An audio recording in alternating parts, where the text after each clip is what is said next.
You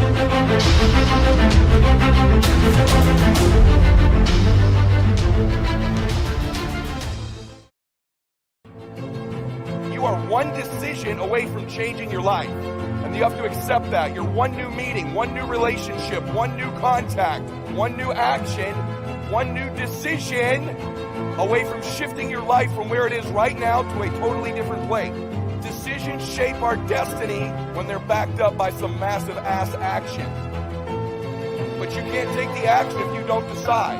People avoid being desperate. Think of the fact they come here tonight and they're down. They're not where they want to be financially. Their relationships aren't what they want. Maybe they're in a desperate place, and you might think that's a negative thing. But when you're in a desperate place, you take the best actions. Desperation is a great place to be. Those of you that are achieving, one of the reasons the achievement is slowed down is you've allowed yourself to feel less desperate. You're strong enough, and your life is worth whatever you have to go through to get past this addiction. Whatever you have to do. This dream you got, whatever you want to do, will it be easy to just run out there and do it? No. Will it happen overnight? No. Will it be a struggle? Yes. Will there be times when you can't make ends meet? Yes, that's a part of it. Will there be times you won't know what to do? Yes, that's a part of it. See, when you accept yourself and you accept fear as a fact, that means that it's something that happens. It's something that you're going to experience, but it is not a force to hold you back. It doesn't have any special power other than that you give it. So you accept the fact that you are afraid, and then you move on anyhow. You move on past it, and you do whatever you've got to do. And one of the things that you've got to do is you've got to watch your inner conversation and discipline your thinking and your imagination, because if you don't, your mind will take you on a wild trip.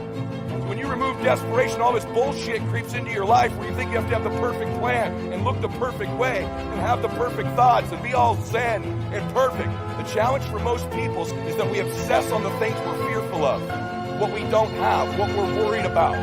And then we end up possessing those things over and over again rather than programming ourselves to become obsessed with what we want, what our dreams are, what we believe we deserve. When we become obsessed about those things, long term, we end up possessing those things. Yet most of us don't replace the external parts of our lives, because those things happen naturally without thought. The external results of our life, in order to replace ourselves with the next best version, requires intention, requires obsession, requires desperation. So it's not unnatural to change.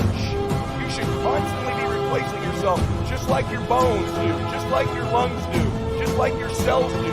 It's natural to be replacing ourselves, but we're around people who aren't, so we think it's natural not to.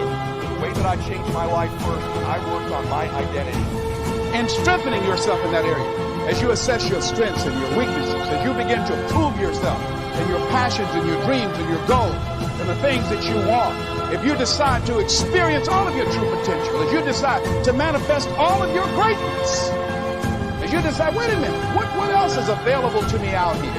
If I decided to experience the fear of rejection, the fear of no, the fear of failure, the fear of standing by myself, what else is available?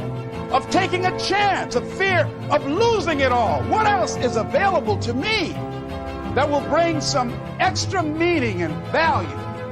The fear of people not liking me. You know how many people do things they don't want to do because they want everybody to like them? Everybody's not going to like you. No, it's just not that kind of world.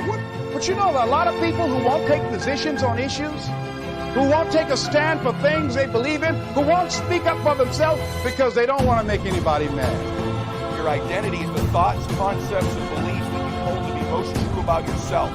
Here's how it works. This is how life works. So winning is about 75% psychology, about 25% mechanics. If you can't get the psychology part right, you can do all the actions perfectly. And you've proven this to yourself several times, and still not producing the results you want. Here's why.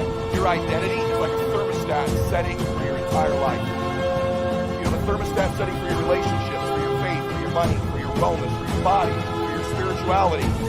So you can't get out over your skis. You can't exceed your identity long term. It'll never happen. This is why people's lives yo-yo up and down, because they always work on the external mechanics and not the internal identity of their lives, and discovers your happiness, your